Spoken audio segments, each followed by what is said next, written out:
తీసుకొని పోలీస్ ప్రొటెక్షన్తో వీళ్ళంతా కూడా ఇక్కడికి వచ్చి ఓటు వేయాల్సిన పరిస్థితుల్లో పోలీసులు ఏం చేశారు? తీసుకొని వచ్చి వీళ్ళందరినీ కూడా మధ్యలో రామగిరి ఎస్ఐ సుధాకర్, ఈ రామగిరి ఎస్ఐ మధ్యలో ఈ సుధాకర్ అనేవాడు వీళ్ళ వీళ్ళ వీళ్ళ వీళ్ళ వీళ్ళ కాన్వాయ్లోకి ఎక్కి ఈ ప్రయాణం చేస్తా ఉన్న ఎంపీటీసీ సభ్యులందరితో కూడా వీళ్ళందరితో కూడా వీడియో కాల్ ఆయన ఫోన్ నుంచి సాక్షాత్తు ఇక్కడ ఎమ్మెల్యే కొడుకు వీళ్ళతో వీడియో కాల్ చేయిస్తాడు, మాట్లాడిస్తాడు. చేసేటప్పుడు భారతమ్మ అని చెప్పి ఒక ఎంపీటీసీ సభ్యురాలు ఉంటే ఆ ఎంపీటీసీ సభ్యురాలకు సంబంధించిన అమ్మా నాన్న వాళ్ళిద్దరిని వాళ్ళ దగ్గర పెట్టుకొని ఆ వీడియో కాల్లో వాళ్ళ అమ్మా నాన్నను కూడా చూపించి నువ్వు కనుక ఓటు వేయకపోతే మీ అమ్మా నాన్న వాళ్ళు ఇంటికి కూడా రారు అని చెప్పి వీడియో కాల్లో ఏకంగా బెదిరించే కార్యక్రమం జరిగింది. ఆ పాప కన్నీరు మున్నీరు ఏడుస్తూ బాధపడుతూ ప్రకాశం చెప్పిన పరిస్థితులు. ఇలాంటి పరిస్థితిలో ఒక ఎస్ఐగా ఉన్న వ్యక్తి తాను చేసిన పని ఏమిటి? తాను వెళ్ళి కాన్వాయ్లోకి తాను సెలవు మీద ఉన్నాడట ఎస్ఐ. తాను మామూలుగా పోకూడదట. అలాంటి రామగిరి ఎస్ఐ ఎంటర్ అయ్యి వీడియో కాల్ పెట్టి వీళ్ళందరినీ కూడా భయపడించి ప్రలోభాలు పెట్టి చేసే కార్యక్రమాలు చేశారు. తీరా చూస్తే ప్రలోభాలకు వీళ్ళు ఎక్కడా కూడా లొంగని పరిస్థితి ఎప్పుడైతే కనిపించిందో అప్పుడు ఇక ఎన్నికకు ఎంపీడీఓ కార్యాలయానికి తీసుకొని పోయి ఎన్నిక జరిగించే కార్యక్రమానికి ఫుల్ స్టాప్ పెట్టించేసి టైం అయిపోయి చేసేట్టుగా చేసి ఎన్నిక లాస్ట్కు కోరం లేదని చెప్పి ఎన్నికను పోస్ట్ పోన్ చేసే కార్యక్రమం చేసిన తర్వాత ఇదే ఎస్ఐ వీళ్ళను పెనుగొండకు తీసుకొని పోతాడు.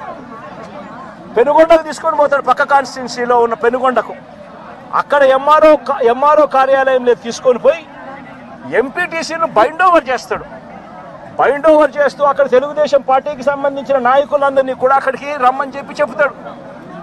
అదే సమయంలో అక్కడికి వెళ్ళి ప్రకాష్, మా ఉషమ్మ వీళ్ళిద్దరూ పెనుగొండ నియోజకవర్గంలో ఏం జరుగుతూ ఉంది అని చెప్పి వీళ్ళిద్దరూ అక్కడికి వెళ్ళి మా పార్టీకి సంబంధించిన అంటే ఈయన తనకు సంబంధించిన ఎంపీటీసీలు, మా పార్టీకి సంబంధించిన ఎంపీటీసీలు మీరు నిర్బంధిస్తే ఆ ఎంపీటీసీలకు మద్దతుగా వీళ్ళు అక్కడికి వెళ్ళి ఆ ఎంపీటీసీలను వీళ్ళు తీసుకొచ్చుకునే కార్యక్రమాలు చేస్తే వీళ్ళిద్దరి మీద కేసులు. నేను అడుగుతా ఉన్నా, ఏం తప్పు చేసినారని చెప్పి వీళ్ళిద్దరి మీద కేసులు పెడతా ఉన్నారు. వీళ్ళేమైనా తెలుగుదేశం పార్టీకి సంబంధించిన ఎంపీటీసీలను ఏమన్నా తీసుకొస్తే కార్యక్రమానికి చేస్తున్నారా? లేదే మా పార్టీకి సంబంధించిన ఎంపీటీసీలను సాక్షాత్తు పోలీసుల సమక్షంలో పోలీస్ అధికారే తెలుగుదేశం పార్టీ నాయకులతో కలిసి మా పార్టీకి సంబంధించిన ఎంపీటీసీలను కిడ్నాప్ చేసే కార్యక్రమం ఒకవైపున జరుగుతూ ఉంటే అడ్డుకునేందుకు వీళ్ళు అక్కడికి వెళ్ళి ధర్నా చేసి ఎంపీటీసీలను తీసుకొచ్చుకునే కార్యక్రమం వీళ్ళు చేస్తే వీళ్ళ మీద కేసులు పెడతారు. మరోవైపున ఇటువంటి ఘటనలలో మండలంలో ఇటువంటి రామగిరి మండలంలో ఇటువంటిది జరగకోకుండా మళ్ళీ ఉప ఎన్నికలు మళ్ళీ పిలుస్తారు, మళ్ళీ నోటిఫికేషన్ మళ్ళీ పిలుస్తారు. పిలిచినప్పుడు తెలుగుదేశం పార్టీకి మద్దతు లేదు కాబట్టి వాళ్ళు ఎలాగో గెలవరు కాబట్టి దాన్ని హుందాగా వదిలేయాల్సింది పోయి ఇటువంటి ఘటనలు మళ్ళీ ఇటువంటి ఘటనలు పునరావృతం చేసే విధంగా రామగిరి మండలంలో భయం క్రియేట్ చేసేదానికోసం ఈ మండలానికి సంబంధించిన ఒక ఇంపార్టెంట్ నాయకుడిని 27వ తారీఖున అటాక్ చేశారు ఇదే ఊర్లో.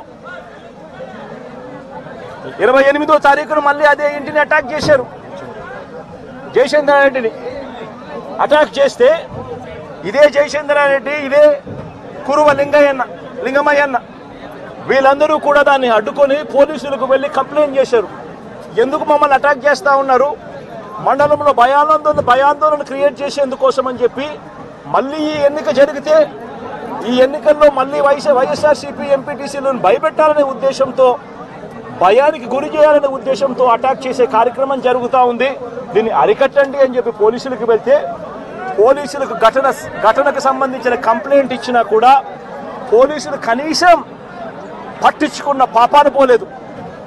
28వ తారీఖున మళ్ళీ 27, 28వ తారీఖున మళ్ళీ ఇదే మాదిరిగా జరిగించిన తర్వాత మార్చి 30వ తారీఖున కురుబ లింగమయ్యన్న కొడుకు బైక్లో తాను పోతా ఉంటే బైక్లో పోయేటప్పుడు వాళ్ళ ఇళ్ళ ద్వారా పోయే కార్యక్రమం జరుగుతూ ఉంటే బైకును అడ్డగించి లింగమయ్య కొడుకును లింగమయ్య కొడుకును అటాక్ చేస్తారు. అటాక్ చేస్తే లింగమయ్య కొడుకు మనోహర్ అటాక్ చేస్తే ఫోన్లో నాన్న నన్ను కొడతా ఉన్నారు, నన్ను అటాక్ చేసినారు, నన్ను కొడతా ఉన్నారు అని చెప్పి వాళ్ళ నాన్నతో తను మాట్లాడితే నువ్వు ఫోన్ చేసి మళ్ళీ మీ నాయనకి చెప్తావా అని చెప్పి మళ్ళా వీళ్ళింటికి ఇక్కడ నుంచి 20 మంది బేస్బాల్ బ్యాట్ కూడా తీసుకొని పోయి బేస్బాల్ బ్యాటు, కట్టెలు, రాళ్ళు, మచ్చుకొత్తి కూడా తీసుకొని మీద 20 మందితో ఇళ్ళ కాడికి పోయినారు. ఇంటికాడికి పోయి లింగమయ్యన్నను బేస్బాల్ కట్టెతో నెత్తి మీద కొడితే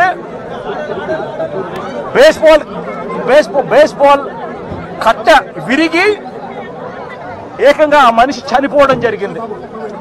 నేను అడుగుతా ఉన్నా ఇదే రకమైన పాలనకు సంబంధించి నేను క్వశ్చన్స్ అడుగుతా ఉన్నా.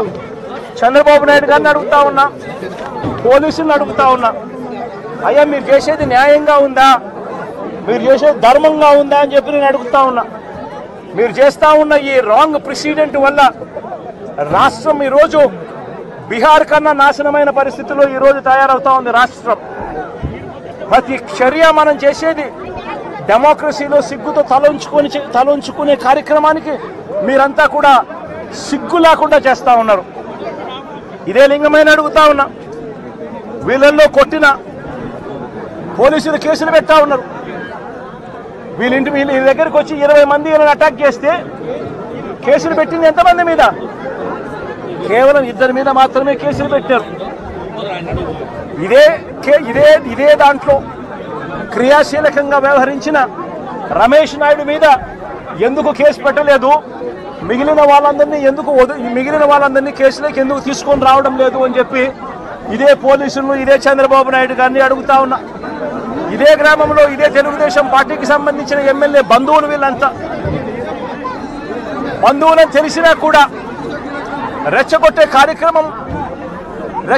కార్యక్రమం సాక్షాత్తు ఈ ఎమ్మెల్యే కొడుకు ఇక్కడికి వచ్చి ఈ గ్రామంలో 27, 28